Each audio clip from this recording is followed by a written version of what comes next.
that when peace finally comes to the Democratic Republic of the Congo, he's thinking to nominate you as a noble. A few short months, we've now achieved peace between India and Pakistan, Israel and Iran, and the DRC and Rwanda, and a couple of others also. Serbia, they were getting ready to go to war with a group I won't even mention because it didn't happen. We were able to stop it, but I have a friend in Serbia, and they said we're going to go to war again. And I won't mention that it's Kosovo, but it's Kosovo.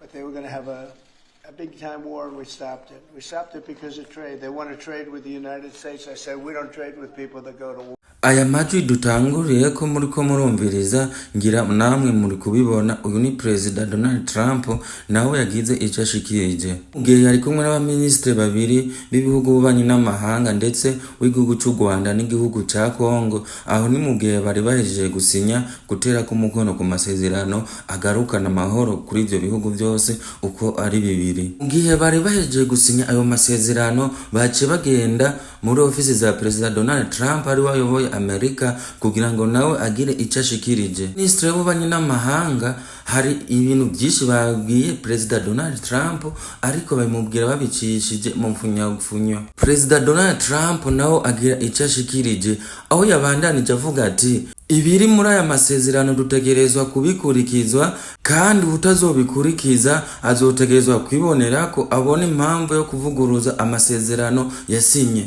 Uzoshobora kurenga kuri aya masezerano hari ibintu bibi cyane bizoshobora kumubako.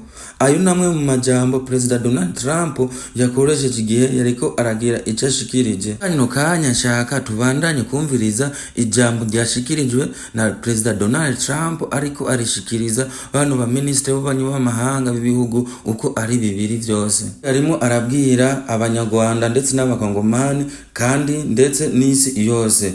Yongera ashikiriza ati mbandanye ndabashimira kuba mwashitseko gusinya ano masezerano. Ganiro tugenda twihuta cyane kugira ngo ikiganiro nikize kuba kirekire. Ico no gusaba nuko ukomeza kugira subscribe na share na like hamwe na comment kugira ngo ikiganiro kigiye ko be mu bambere bashobora kukibona kandi tukomeze kugira umuryango munini wagutse. President Donald Trump yatanguye abashimira ati murakoze cyane kubw'aya masezerano twashoboye gusinya hagati yibihugu byose uko ari bibiri. Trump abandanya avuga ati uyu n'umunsi w'amateka kandi aya niyo masezerano ya mbere dusinye y'amateka kuko bagumye bambwira ati iyi ni intambara yari mbi cyane kandi iri ku rwego hejuru kuko bagumye banshikiriza ati ino ntambara yari imaze ikiringo cy'imyaka irenga 30. Donald Trump yabandanije avuga ati aka n'akarere keza kandi nkuko bakomeza babimbwira n'akarere keza kurushaho ariko n'akarere keza karimo intambara nyinshi cyane giye zitandukanye ndetse harimo imitwe myinshi giye yitwaje ibigwanisho. Ati baguma bambwira ino ntambara yari imaze imyaka myinshi cyane kandi babandanya banshikiriza ati abantu barenga 3,000,000 bafiriye muri no ntambara iri muri kano karere ka East Africa. Donald Trump abandanya ashikiriza ati iyi niyo ntambara firiyemo abantu benshi cyane havuye intambara y'isi. Iyi niyo ntambara ikurikira. President Donald Trump yabandanya ashima avuga ati kwino ntambara igeze ku mwisho kandi abandanya ashimira igihugu cya Congo hamwe n'igihugu cy'u Rwanda. Yongera ashimira abaministre b'ububanyi n'amahanga b'ibihugu byo mu kwari bibiri kandi yongera ashimira umujenama wiwe ingabo bagize leta ya Donald Trump bose yakomeje kubandanya bashimira. President Donald Trump yakomeje gumashikiriza ati mu kwezi kwindwi nitegurira kwakira abapresident bose uko ari babiri harimo President Kisekedi hamwe na President Paul Kagame aho bazoba baje tugiranire inama tugire ibyo dushikirije ndetse dushikirije n'isi muri rusangi. President Trump yabandanije ashikiriza ati mutegerezwa gutegura ibirori bikomeye cyane uwo munsi tuzokwakira aba president b'ibihugu byose uko ari babiri. President Trump yakomeje abigarukaho avuga ati kizoba ari kirori gikomeye cyane cyo kwakira President Felix Kisekedi hamwe na President Paul Kagame. Aho President Donald Trump yakomeje kuguma agaruka kuri iki kintu kucerekeye kuba bashoboye kwiyunga hamwe bakagarukana amahoro ku bihugu vyo mu kwari bibiri. Ngerashikiriza avuga ati amaze guhagarika intambara nyinshi muri kano karere, ndetse ngo ubuyobozi bwiwe na leta yiwe ashize imbere igikorwa cyo kugarukana amahoro mu bihugu bimwe bimwe birimo intambara nyinshi zigiye zitandukanye. President Donald Trump yakomeje kubwira abano ba ministre b'ububanyi n'amahanga ku vyose uko ari bibiri ati ino ntambara yari imaze igihe kirekire nta kintu na kimwe mutabonye muri yo. Abandanya nshikiriza ati nizere ko biri muri ano masezerano ko bigiye gushigwa mu bikorwa, utazokurikiza no masezerano azoshobora guhura n'ibibazo bigiye bitandukanye. Aho n'aba ministre b'ububanyi n'amahanga b'ibihugu bigiye bitandukanye bagize ivyo bashikirije, aho bakomeje kuvuga ati ni kenshi cyane twagiye dusinya amasezerano ariko ayo masezerano ntiyigerwa ashigwa mu ngiro. Izereka ko ayadusinye muri aka kanya leta zunze ubumwe za Amerika ari igihugu cy'umuhuza gihagarariye ayo masezerano azoshoborwa gushigwa mu ngiro. Ivyo ni bimwe mu byashikirijwe